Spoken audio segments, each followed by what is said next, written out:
कोई और एक्टर हो तो उसकी रातों की नींदें हराम हो जाए कि मेरी फिल्म है लेकिन उसमें 6 एक्टर और हैं। तमीज़ का दायरा होता है ना, वो था। जो इम्पोर्टेंट चीज़ अब हो गई है कि लोगों को फिल्म पसंद आना बहुत जरूरी है, और जो डायरेक्टर बोलेगा वही करते हैं। वो एक उनकी बड़ी बात है मुझे। एक फिल्म थी आपकी बोल बच्चन, जी अजय देवगन के साथ आपने लाया अभिषेक बच्चन को। जी, ये वो दौर था जब अभिषेक को भी ट्रोल किया जाता था, 100%। उनके बारे में भी तरह तरह की बातें लिखी जाती बिल्कुल। थी।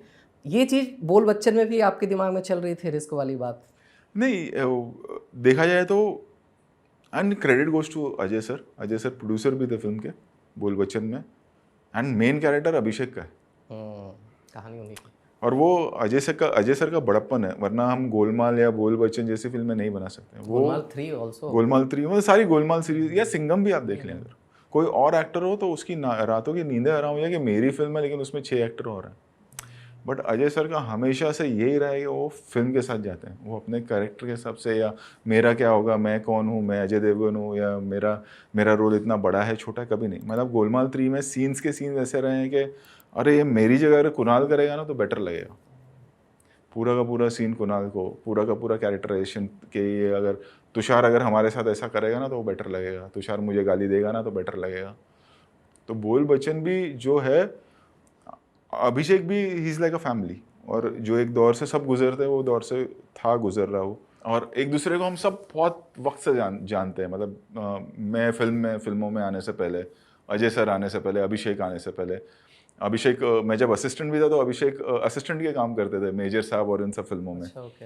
हाँ, तो हमारी मुलाकात तब से होने लगी थी। ज़मीन मैंने जब पहली फिल्म की तब उसमें वो थे। एंड देन मैंने अजय सर को बोला कि अभिषेक के साथ कर रहे तो कैसा रहेगा, ये एक लाइक अ फैमिली रहेगा, कंफर्ट रहेगा सेट पे भी, और आप दोनों की केमिस्ट्री है तो ना, हाँ हाँ why not. And that's how Abhishek के साथ बोल बचन हुई। वैसे तो बहुत लंबी फहरिस्त है सर कि आप किस तरह से अपने एक्टर से बिहेव करते हो और वो लोग आपसे कितनी मोहब्बत करते हैं। अभी मैं ऑफ कैमरा आपसे जिक्र कर रहा था संजय मिश्रा सर का। जी।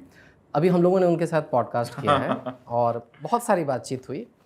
तो संजय मिश्रा वो हैं जिनको कभी आप संजय भैया बोलते हो तो कभी आप उनको कपिल देव बोलते हो। उनके साथ आपने बहुत सारी फिल्में की। मुझे याद आता है ऑल द बेस्ट, और मैंने ये पूछा है संजय मिश्रा से, और उन्होंने बताया कि एक जो सीन है ना, अरे नहीं रे ढूंढू, जहाँ पे उनको वो संजय दत्त का गाल वो पकड़ लेते हैं, तो बोले जब ये सीन मैं शूट कर रहा था तो मैं रोहित सर के पास गया, बोला कि सर ऐसा करूँ क्या, उनका गाल पकड़ लो। तो रोहित शर्मा बोला तू पागल है क्या, वो संजू बाबा है वो तो उसको ऑफेंड कर देगा। ऑफेंड से ज्यादा कैसा था ना कि हाँ। एक सीनियोरिटी होती है ना, हाँ। मतलब वो अजय सर की भी सीनियर है, 10-15 साल पहले, वो उससे भी पहले आया था। मैं बात कर रहा हूँ 2009 की, और हम सारे इन अ वे जूनियर्स हैं। तो कहीं ना कहीं वो एक तमीज का दायरा होता है ना, वो था। तो मुझे बोला कि मैं जाके करूं, मतलब अरे कैसा अजीब लगेगा, कर लो, आपकी आपके ऊपर है, फिर आप देख लेना जो है क्योंकि उनको मैंने पूरी खुली छूट दी हुई थी उस फिल्म में। तो उन्होंने किया, एंड ऑब्वियसली फिर Sanju sir also was involved in the, मतलब उस सीन में। नहीं बोला कि हाँ कर ले, कोई बात नहीं वैसे। तो इनफैक्ट क्या है ना कि जो अगर फिल्म देखा जाए ऑल द बेस्ट ना, तो मेरे को लगता है ना कि संजय मिश्रा का कैरेक्टर जो है ना वो पैरेलल लीड में है भाई, वो कहानी को लीड कर रहा है। वो जॉनी भाई मतलब और मेरे ख्याल से गोलमाल 3 भी अगर आप देखें या गोलमाल 1 देख लें आप, हमेशा जो बाकी कैरेक्टर्स का स्ट्रॉन्ग होना बहुत ज़रूरी होता है। ब्रिजेश हिरजी का कैरेक्टर अगर आप देखें तो मैंने किया था जब, और मेरी ज़मीन जो पहली फिल्म थी वो एवरेज गई थी, इतनी बड़ी हिट नहीं थी या चली नहीं थी ज़्यादा। तो जब मैं, आदमी कॉन्शियस तो रहता ही है, जब पूरी एडिट मैंने देखी तो सारे ओवर द टॉप थे, बट हिरजी कुछ अलग लेवल पर ओवर द टॉप था।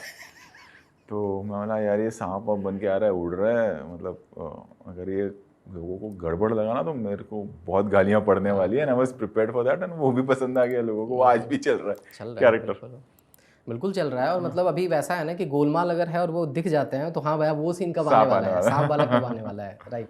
तो सर गोलमाल के 4 पार्ट्स आ गए सर, जी। सिंघम के 3 आ गए, अभी और आएंगे। आप सर ऑल द बेस्ट का सीक्वल क्यों नहीं बना रहे हो सर?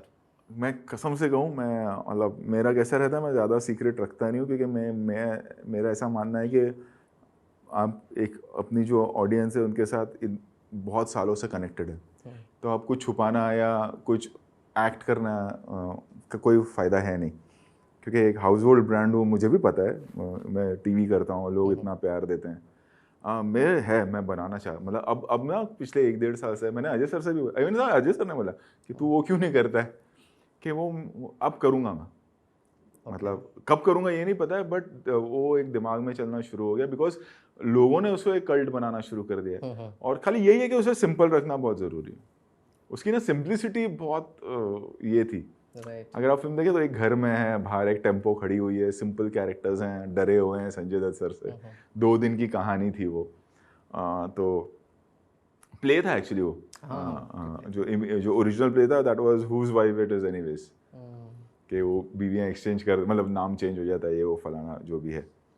तो उसकी मतलब एक ना होता है एक रिलैक्स होने के लिए ना, एक सिंपल सी फिल्म बनाओ छोटी बजट की, तो डेफिनेटली मैं करूँगा। क्योंकि ना बहुत लोगों ने बोलना शुरू किया, जैसे होता है ना कि कई सालों बाद एक फिल्म अंदाज़ अपना अपना जैसे है, कि वो जब आई थी तो इतनी बड़ी हिट नहीं हुई थी। और मतलब आयरनी ऑफ लाइफ है, वो जब फिल्म आई थी तब एक फिल्म आई थी सुहाग, अक्षय कुमार, उसमें मैं आप उसमें असिस्टेंट बॉडी था। डबल थे अक्षय मैं कुमार अक्षय के। उसमें बॉडी डबल था, सुहाग में असिस्टेंट भी था उसमें। गोरे गोरे मुखरे पे काला काला चश्मा। हाँ, और वो फिल्म ज़्यादा चली थी, सुहाग अंदाज अपना अपना से ज़्यादा चली थी उस वक्त। 94 की बात कर रहा हूँ मैं, 1994, I think 4 November, if I am not wrong. और लेकिन अंदाज अपना अपना आज कल्ट है। ग्रेजुअली जो न्यू जनरेशन है और यंग जनरेशन है, तो आई थिंक वो बच्चों ने अब ऑल द बेस्ट को, जो बड़े हो रहे हैं, टीनेजर्स हैं, वो उसे कल्ट बनाते जा रहे हैं, उस कैरेक्टर्स को। तो मैं डेफिनेटली करूँगा। तो सर अभी हमारे जो क्रिटिक्स हैं वो एक टर्म कॉइन करते हैं ब्रेनलेस कॉमेडी, या कॉमेडी फिल्म मेकर्स को लुक डाउन अपॉन किया जाता है। इनफैक्ट आप पे भी एक चस्पा लगा था कि ये रोहित शेट्टी कौन है भाई, तो सुपर हिट फिल्म बनाने वाला डायरेक्टर जिसको 1.5 स्टार मिलता है, super hit picture with 1.5 star. और आपने एक बार आजिज होकर बोल भी दिया था कि यार I am not a hotel to be labelled as stars, correct. I am a film maker. चीज़ें बदली हैं आपको लगता है?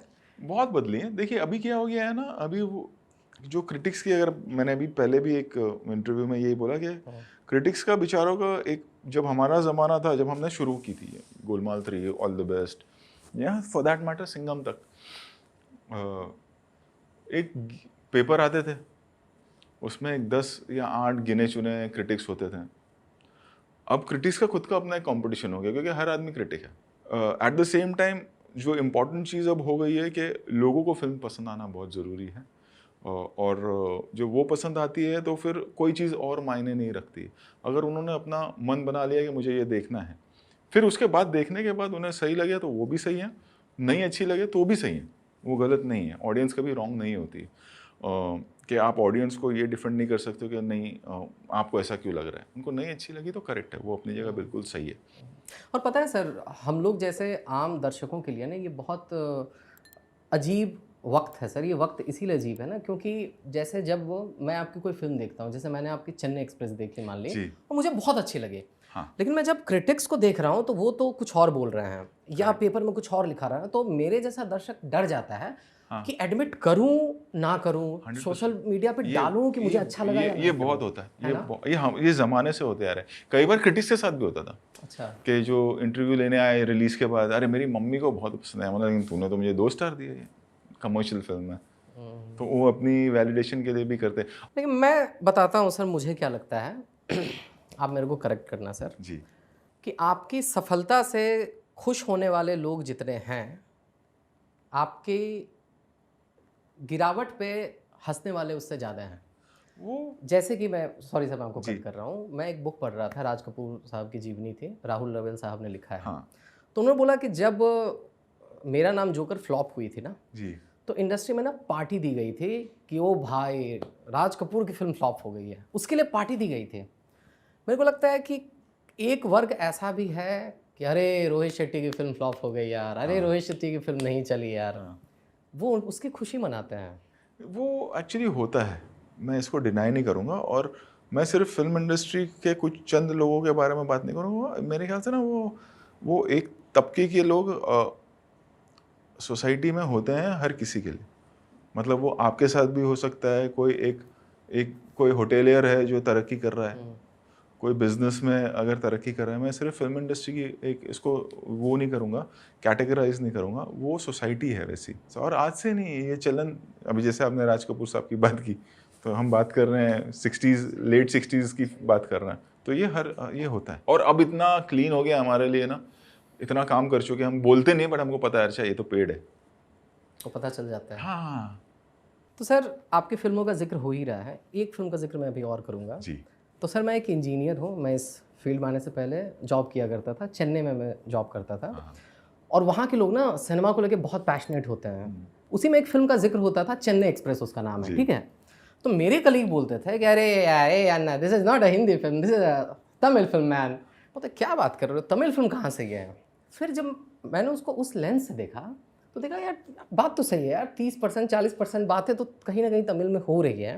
जी। तो ये कॉन्शियस डिसीजन था आपका कि थोड़ा Conscious decision मार्केट था। बढ़ाना है? नहीं, मार्केट बढ़ाने के लिए नहीं था वो, अगेन एक रिस्क था। मतलब मुझे कहा भी गया था कई बार के सबटाइटल डाल दो, पर फिर मुझे लगा कि सबटाइटल में हिंदुस्तान के अंदर सबटाइटल क्यों डालूं, मेरे देश की भाषा है।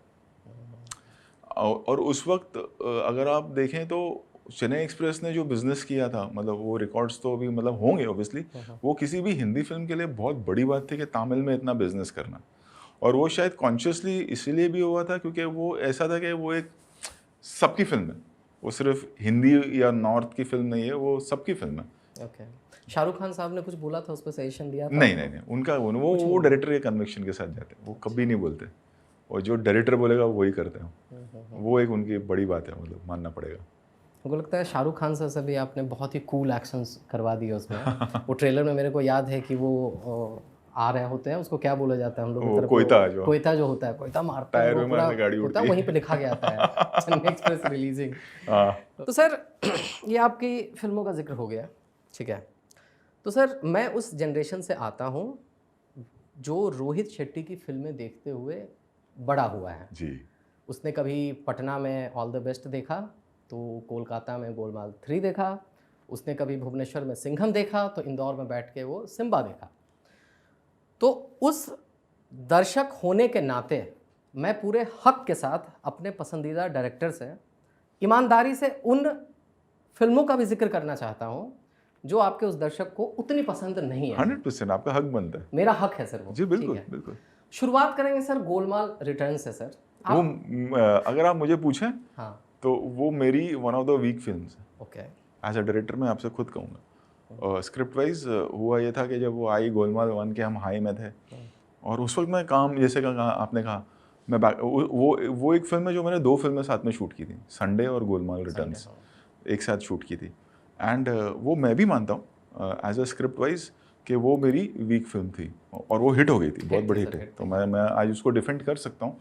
लेकिन वो मैंने कहा ना कि मतलब इतने साल हो गए अब कि अब पब्लिक डोमेन में ऐसा लग रहा है कि सारे मेरा परिवार है, तो मैं क्या छुपाऊँ। तो डेफिनेटली वो मेरी एक वीक फिल्म थी, आई एग्री विथ यू, जो हिट हो गई थी। उसमें बहुत मजाक भी उड़ाया गया लोगों का। मेरे को याद है कि शर्मन जोशी के ऊपर एक डिग लिया गया था कि बोला था कि ये कहाँ है, पता है इसका रेट आजकल बहुत आसमान में छू रहा है। ये 7वें आसमान पे। हाँ ये 7वें आसमान। वो मैंने सब देखा, फिर मैंने बोला कि यार अब बंद करते यार, ये सब नहीं करते, अच्छा हो नहीं गया लगता। था। वो इंसान क्या होता है, अब हम बात करें 2008 की, 2007 की, मतलब 2007 में वो फिल्म शूट हो रही थी, तो यू ग्रो एज के साथ, एक्सपीरियंस के साथ आप भी बड़े होते जाते हैं, और फिर आपकी सोच चेंज होती रहती है। लास्ट तक रुके हो, मतलब क्लिप आपको इंटरेस्टिंग लगी, तो subscribe to digital commentary clips. और फुल पॉडकास्ट तो इससे भी ज्यादा इंटरेस्टिंग है, जिसका लिंक आपको डिस्क्रिप्शन बॉक्स में मिल जाएगा।